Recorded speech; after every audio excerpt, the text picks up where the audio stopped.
Hello students, welcome to Shri Karni Academy एजुटेक। Karni Academy एजुटेक में आपका बहुत बहुत स्वागत है।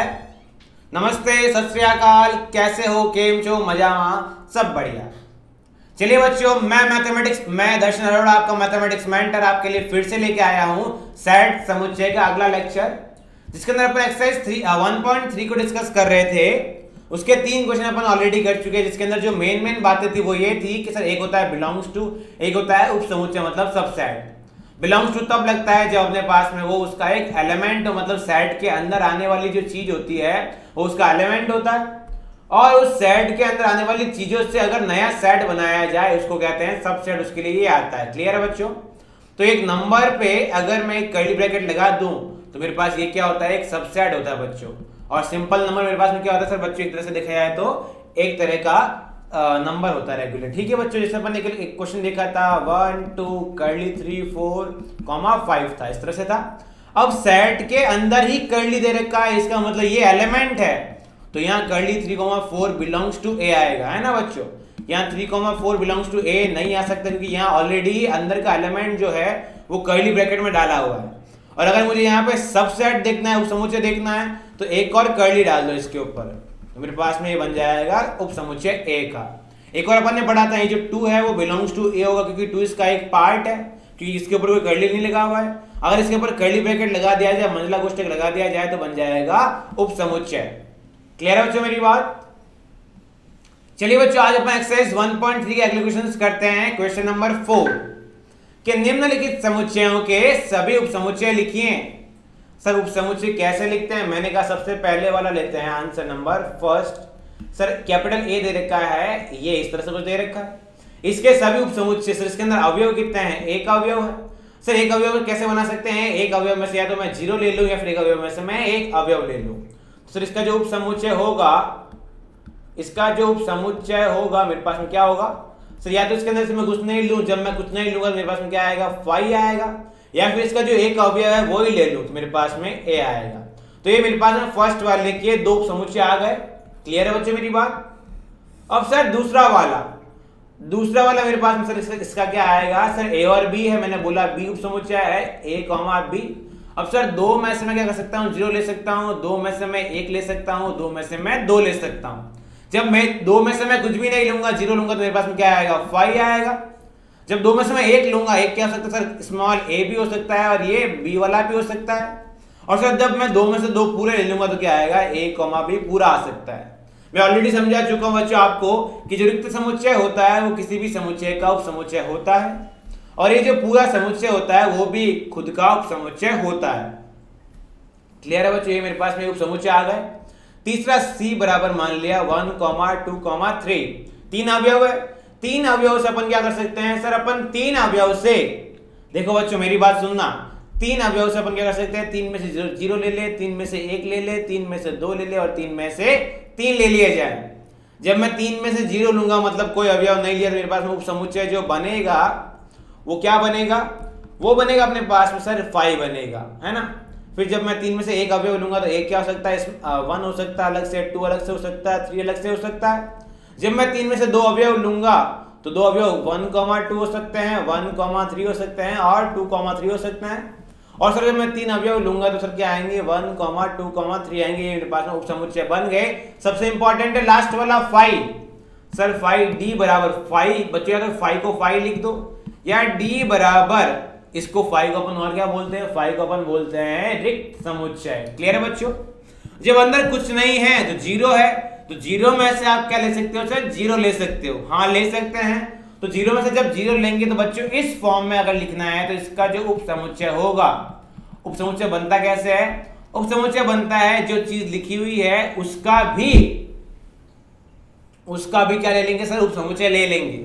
तो ये रहा सर, इस तरह से मेरे पास में ये बन जाएगा। क्लियर है मेरी बात? या फिर 5 का उपसमुच्चय मेरे पास में क्या आएगा सर, 5 खुद ही आएगा, है ना। मेरी बात समझ गए आप लोग? 5 का उपसमुच्चय मेरे पास में क्या आएगा सर, 5 खुद ही आ जाएगा। क्लियर है मेरी बात? आई थिंक क्वेश्चन नंबर 4 भी क्लियर होना चाहिए, कोई प्रॉब्लम वाली बात नहीं है। उस तरह क्वेश्चन नंबर 5 पे बढ़ते हैं आगे की तरफ। क्वेश्चन नंबर 5 बोलता है P ऑफ A के कितने अवयव है। सर ये P ऑफ A क्या होता है? सर P ऑफ A होता है power set. Power set sir, power set के कितने अवयव होते हैं? पावर सेट के अवयव उतने होते हैं सर। पावर सेट होता है क्या, पहले वो देखते हैं। पावर सेट का मतलब कोई भी सेट है उसके मुझे क्या बनाना है, सबसेट। और उन सबसेट पे अगर मैं कर्ली ब्रैकेट लगा देता हूं बच्चों, अगर उन सारे सबसेट्स को मैं कहां डाल देता हूं, कर्ली ब्रैकेट में, तो उसको अपन बोलते हैं पावर सेट, या फिर इसको अपन बोलते हैं घात समुच्चय। क्लियर है बच्चों? और इसका फॉर्मूला होता है कितने अवयव होंगे, उसका फॉर्मूला होता है 2 की पावर n। चलिए n क्या होता है कि किसी भी a के अंदर अवयव कितना है, अगर मान लिया n है या फिर p है तो ये 2 की पावर p बन जाएगा। बच्चों आप देख पा रहे हैं यदि a बराबर 5 मतलब a मेरे पास में कैसा है, रिक्त समुच्चय है। जब ये रिक्त समुच्चय है तो 2 की पावर 0 मेरे पास में कितना आ जाएगा सर, 1 आ जाएगा, क्योंकि रिक्त समुच्चय में चीजें कितनी होती है, 0 होती है। दैट इज वाई मेरे पास आंसर कितना आया, 1 आया। कितना आसान है। पावर सेट का मतलब क्या हुआ, पावर सेट ऑफ ए का मतलब क्या हुआ कि ए के जो समुच्चय है उसका क्या बनाओ, उप समुच्चय बनाओ, और उस उप समुच्चय में कितने अवयव है उसके हिसाब से मेरे पास में ये चीजें बन जाएगी। क्लियर है मेरी बात? कितना आसान क्वेश्चन है, कोई दिक्कत वाली बात ही नहीं है। चलिए बच्चों आगे वाले क्वेश्चन पे जाते हैं। आगे वाला क्वेश्चन क्या बोलता है कि सर निम्नलिखित को अंतराल रूप में लिखें। सर किस तरह लिखा जाएगा, ये इस तरह से कुछ देर का। अंतराल रूप का मतलब क्या होता है, इंटरवल। अब इंटरवल किस तरह से पढ़े थे अपन ने, पहला पढ़ा था ओपन, दूसरा पढ़ा था मैंने पढ़ा था कर्ली, अपन ने पढ़ा था कर्ली ब्रैकेट वाला, और तीसरा अपन ने पढ़ा था क्लोज इंटरवल। कर्ली को इंटरवल नहीं होता है बच्चों, इंटरवल तो ओपन और क्लोज ही होते हैं अपने पास में। अब सर ओपन और क्लोज कैसे रहेगा, सबसे पहले देखते हैं x such that x belongs to r। मैंने कहा ठीक है सर।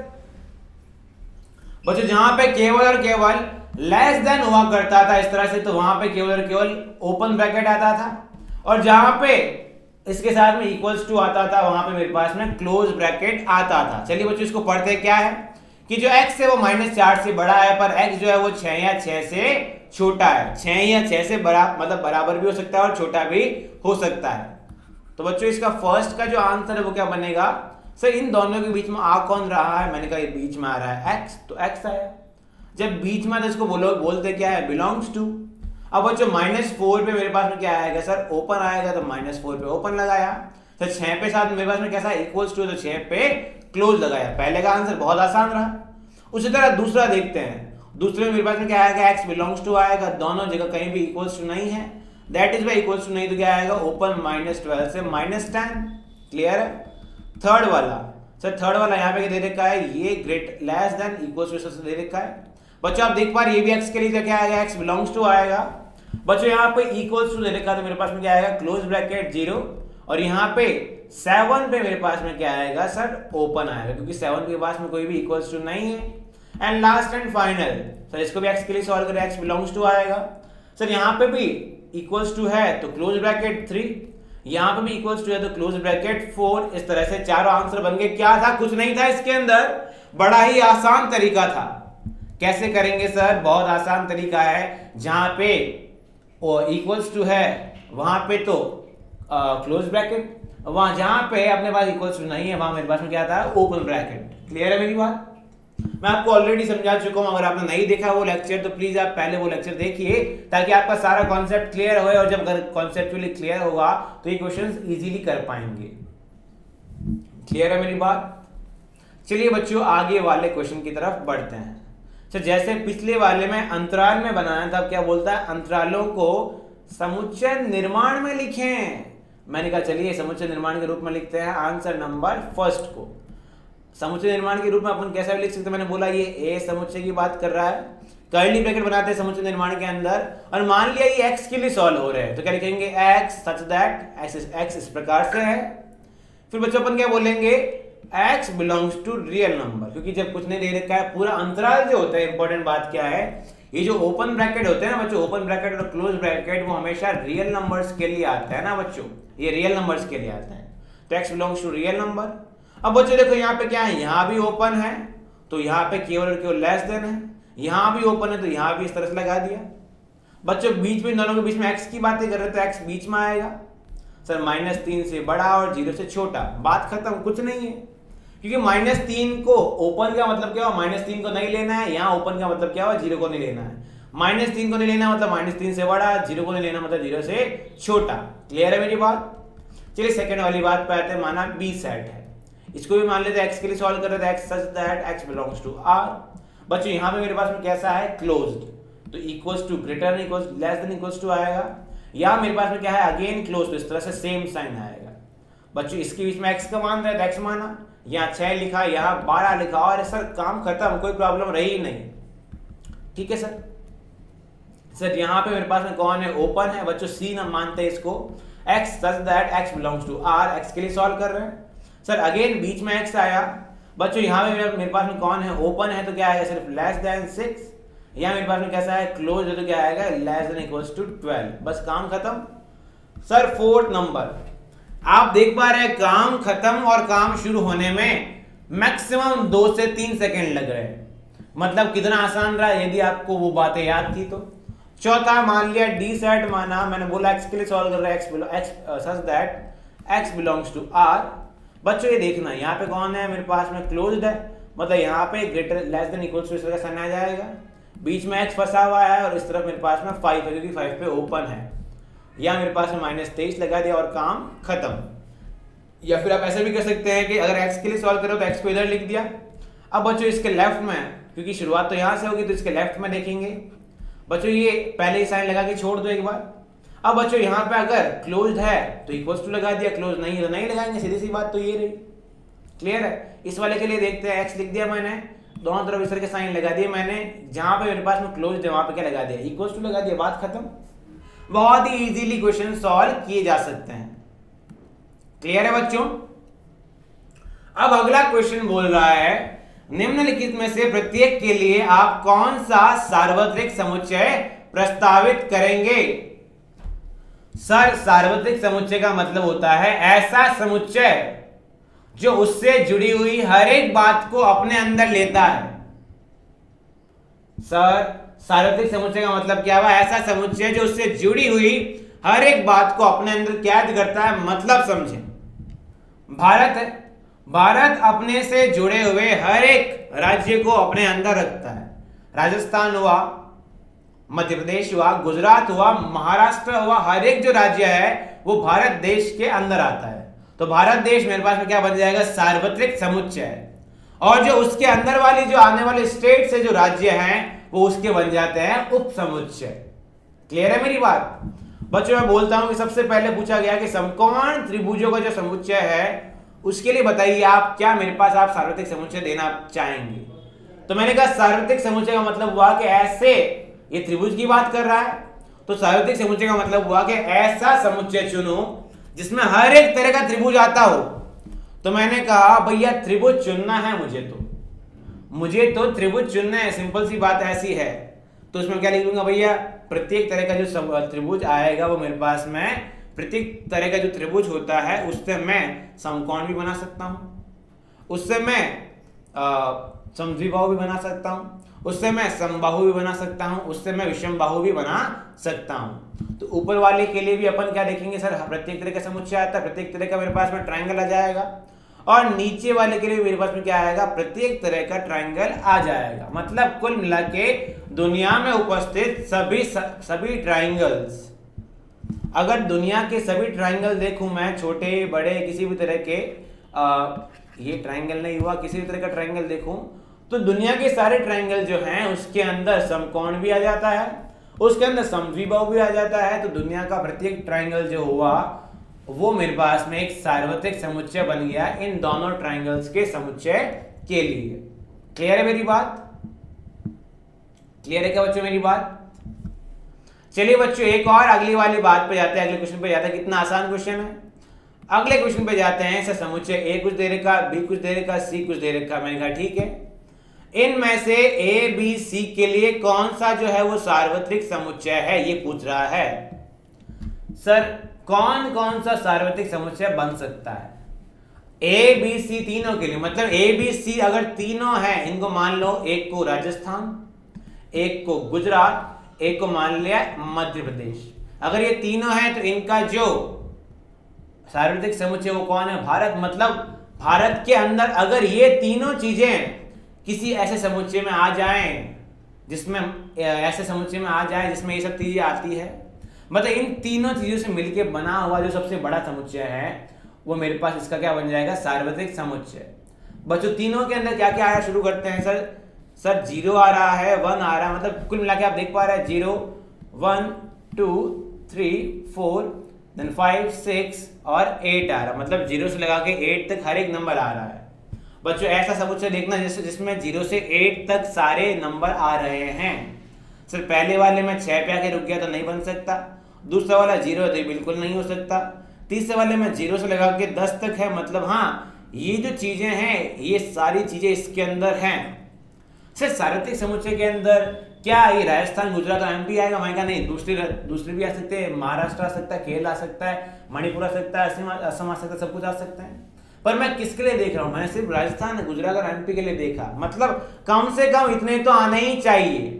जब कम से कम इतना आ जाएंगे तो बाकी दूसरे वाले भी एक्स्ट्रा वाले आ ही सकते हैं। मैंने कहा हाँ, तो सार्वत्रिक समुच्चय के अंदर बहुत सारी चीजें आ सकती है और बहुत सारे में से कुछ चीजें निकालने पे भी मेरे पास में वो सार्वत्रिक समुच्चय रहता है। क्लियर है बच्चों? और चौथा क्यों नहीं सकते? क्योंकि सर चौथे वाले के अंदर 0 नहीं है, 0 हो जाता तो चौथा वाला बन जाता, क्योंकि इसीलिए मेरे पास आंसर क्या रहेगा, थर्ड वाला। क्लियर है बच्चों? अब एक छोटी सी बात, बच्चों को लगता है सर ये जो उप समुच्चय होता है वो क्या होता है ना, बहुत दिक्कत देता है। सर उप समुच्चय क्या है क्या नहीं है? उप समुच्चय का मतलब बेसिकली उप समुच्चय एक समुच्चय के जो टुकड़े होते हैं उनसे नया समुच्चय जो बनाते हैं वो मेरे पास में क्या कहलाता है सर, उप समुच्चय कहलाता है।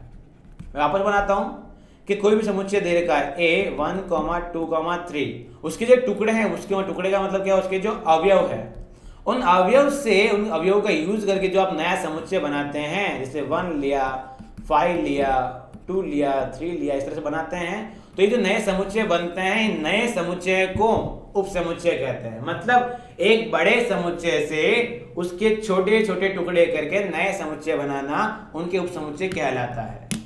ठीक है बच्चों, इस तरह से अपनी एक्सरसाइज 1.3 यहीं पे क्लियर होती है। अभी अपन थोड़ा सा कुछ और देख लेते हैं सर, और क्या होता है क्या नहीं होता है। चलिए बच्चों, मैं कुछ और सिंपल सी बातें करता हूं आपसे। ठीक है, अब आसान सी बातें हैं, इसका मतलब आसान सा दिमाग भी लगाना पड़ेगा।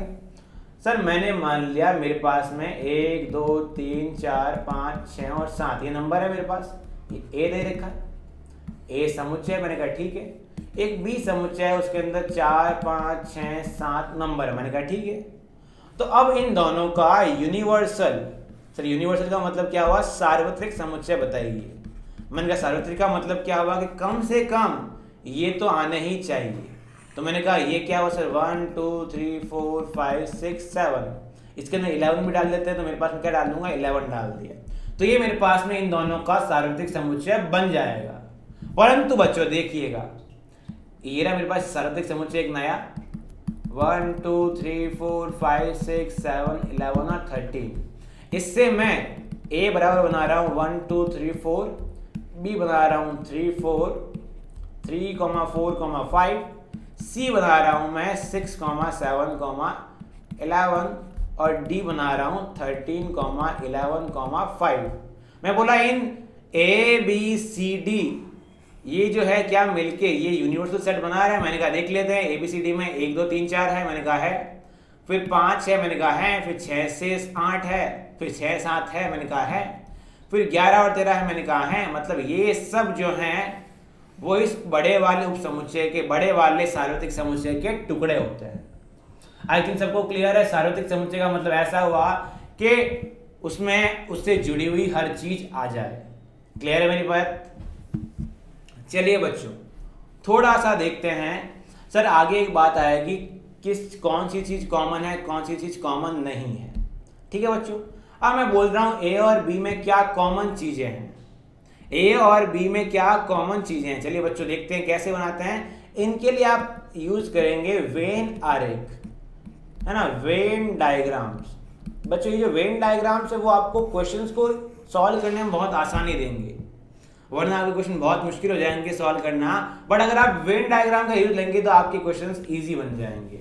थोड़ी सी नई कैलकुलेशन आएगी, थोड़ा सा नया मैथ्स आएगा, बट सीखना ही सीखना ही सबसे ज्यादा इंपॉर्टेंट तरीका है आगे बढ़ने का। चलिए बच्चों, वेन आरेख होता क्या है? वेन आरेख में सबसे पहले बनाते हैं एक रेक्टेंगुलर बॉक्स, मतलब एक आयताकार बॉक्स बनाते हैं। मैंने कहा ठीक है सर, वो आयताकार बॉक्स किसको दिखाता है? वो आयताकार बॉक्स आपके यूनिवर्सल सेट को दिखाता है, मतलब सार्वत्रिक समुच्चय को दिखाता है। मैंने कहा ठीक है सर। अब उसके अंदर जैसे मान लिया मेरे पास ए है, ए समुच्चय के जो भी नंबर उसको फिलहाल एक बार लिख लेते हैं। मैंने बोला 1 2 3 4 5 6 7, फिर और बी के समुच्चय लिख दिया तो 4 5 6 7, तो ये रहा 11। बच्चों इन दोनों में कॉमन कौन है? सर ए वाला पार्ट तो ये रहा, और सर बी वाला पार्ट कौन रहा? सर ये रहा। और इन दोनों में कॉमन कौन है? सर ये कॉमन जो आता है वो बीच वाला पार्ट आ जाएगा। मैंने कहा बहुत बढ़िया। और मैं अगर बोलता हूँ कॉमन नहीं चाहिए, मुझे तो दोनों का मेल चाहिए, तो दोनों के मेल में क्या आएगा? सर ये जो जितने भी नंबर्स हैं सारे नंबर्स मिला के मेरे पास क्या आएगा? दोनों का मेल आएगा, दोनों का मिलाप आएगा। बच्चों इन दोनों के मिलाप को कहते हैं यूनियन। दोनों के मिलाप को क्या कहते हैं बच्चों? यूनियन कहते हैं। यूनियन का मतलब बच्चों एकता में शक्ति है। यूनियन का मतलब क्या हुआ? एक सेट ए लिया, एक सेट बी लिया, उन दोनों को मिला दो, मिक्स कर दो। मिक्स करने में जो जो बन रहा है वो सब लिख दो। अगर मैं बोलता हूं ए बी सी का यूनियन लेना है, मतलब ए बी सी मिला लो और मिला के मिक्स करने पे जो बन रहा है उसको लिख लो। क्लियर है मेरी बात? और मैं अगर बोलता हूं बच्चों दोनों में कॉमन, कॉमन का मतलब होता है इंटरसेक्शन। क्या होता है बच्चों? इंटरसेक्शन, जिसको अपन नेक्स्ट क्लास में ही डिस्कस करेंगे। कॉमन का मतलब होता है मेरे पास में इंटरसेक्शन। मतलब मैं बोलता हूं, आपने सुना होगा ना एक बच्चों के कुछ गुण हैं जो होते हैं, वे 16 के 16 गुण या 14 के 14 गुण बराबर होने से ही शादी विवाह के लिए ऐसा कुछ होता है। तो मैंने बोला शर्मा जी का लड़का है, गोयल जी की लड़की है, दोनों में जो उनके गुण है वो मैच हो रहे हैं। बच्चों मान लिया 7 गुण मैच हुए, तो वो 7 गुण मैच हुए, इसका मतलब A intersection B, Sharma ji का लड़के का इंटरसेक्शन और गोयल जी की लड़की के जो गुणों का इंटरसेक्शन है वो मेरे पास में 7 आए। क्लियर है मेरी बात? इंटरसेक्शन का मतलब होता है दो चीजों में कॉमन। बच्चों मैं बोलता हूं एक बॉक्स है मेरे पास, एक बॉक्स में 1 से 20 तक मेरे पास में एक क्या बोलते हैं 1 से 20 तक नंबर लिखे हुए हैं। दूसरे वाले बॉक्स में 5 से 20 तक नंबर लिखे हुए हैं, 5 से 25 तक नंबर लिखे हुए हैं। क्या कॉमन है? तो मैंने कहा सर पहले वाले में 1 से 20 है, दूसरे वाले में 5 से 25 है। दोनों में कॉमन क्या होगा? सर 5 से 20 वाले जो आ रहे हैं वो कॉमन आ रहे हैं, उनको कहते हैं इंटरसेक्शन। उन सबको अपन क्या करेंगे? अगले लेक्चर में डिस्कस करेंगे। एक्सरसाइज 1.4 के आसपास डिस्कस किया जाएगा। तो बच्चों thank you so much for joining us. आपका बहुत बहुत धन्यवाद हमारे से जुड़ने के लिए। बहुत जल्दी हम लोग आपके लिए सारे लेसन्स के रिकॉर्डेड लेक्चर लेके आने वाले हैं। तो thank you so much for joining us. अगली क्लास में आपसे मिलते हैं एक्सरसाइज 1.4 के साथ।